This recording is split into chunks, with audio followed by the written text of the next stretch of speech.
The guide is based on the key stages that an organization goes through as it develops their plan for wellness. You'll notice that each stage represents an action, as it describes the key theme or activity. This user-friendly approach is based on wise practices and incorporates the voices of hundreds of First Nation health managers. There are 4 key benefits of this approach. By focusing on wellness, the approach is holistic and can be rooted in a community's own traditions. The stages approach supports customized planning where communities can use their strengths and plan for those areas that need to be improved.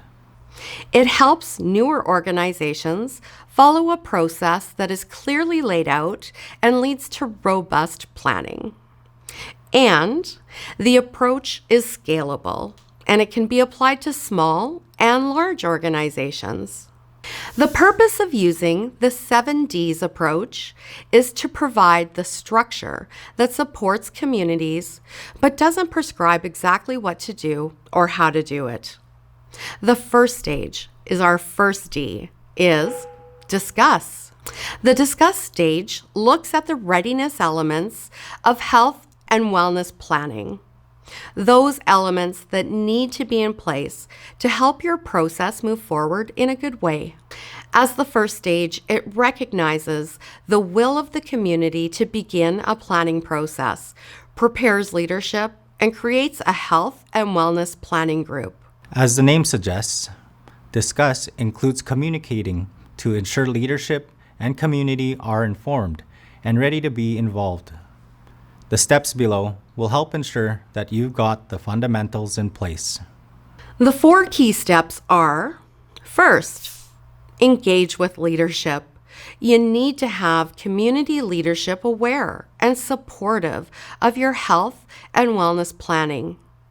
Each community has their own process for keeping leadership informed.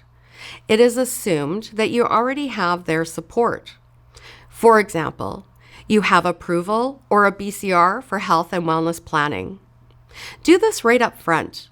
By ensuring your leadership is aware of, supports, and is involved in your health planning process, you will help create champions in your leadership group.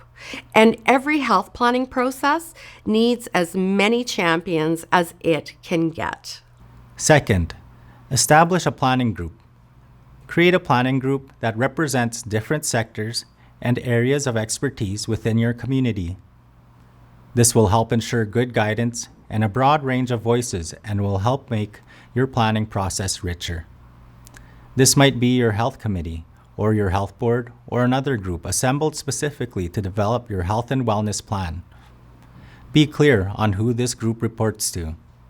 Create a terms of reference that includes the mandate, membership, roles and responsibilities, timelines, and any specific community protocols. For example, policies on conflict of interest and confidentiality. Third, communicate with community, stakeholders, and partners. Communication is a powerful thread that runs through the entire planning process. Remember that people need to know what is going on in order to support and be engaged.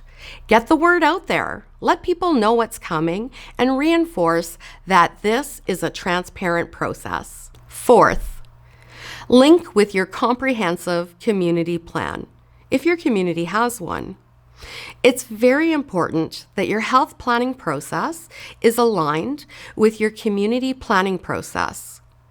What that means is that your health and wellness plan will support the priorities that may have already been determined. We know that the health of a community depends on more than health services. As such, it's important when developing your health plan to ensure that the process and the content are aligned with your comprehensive community plan. If your community doesn't have a comprehensive community plan, your health and wellness priorities can be integrated into the community plan at a later time.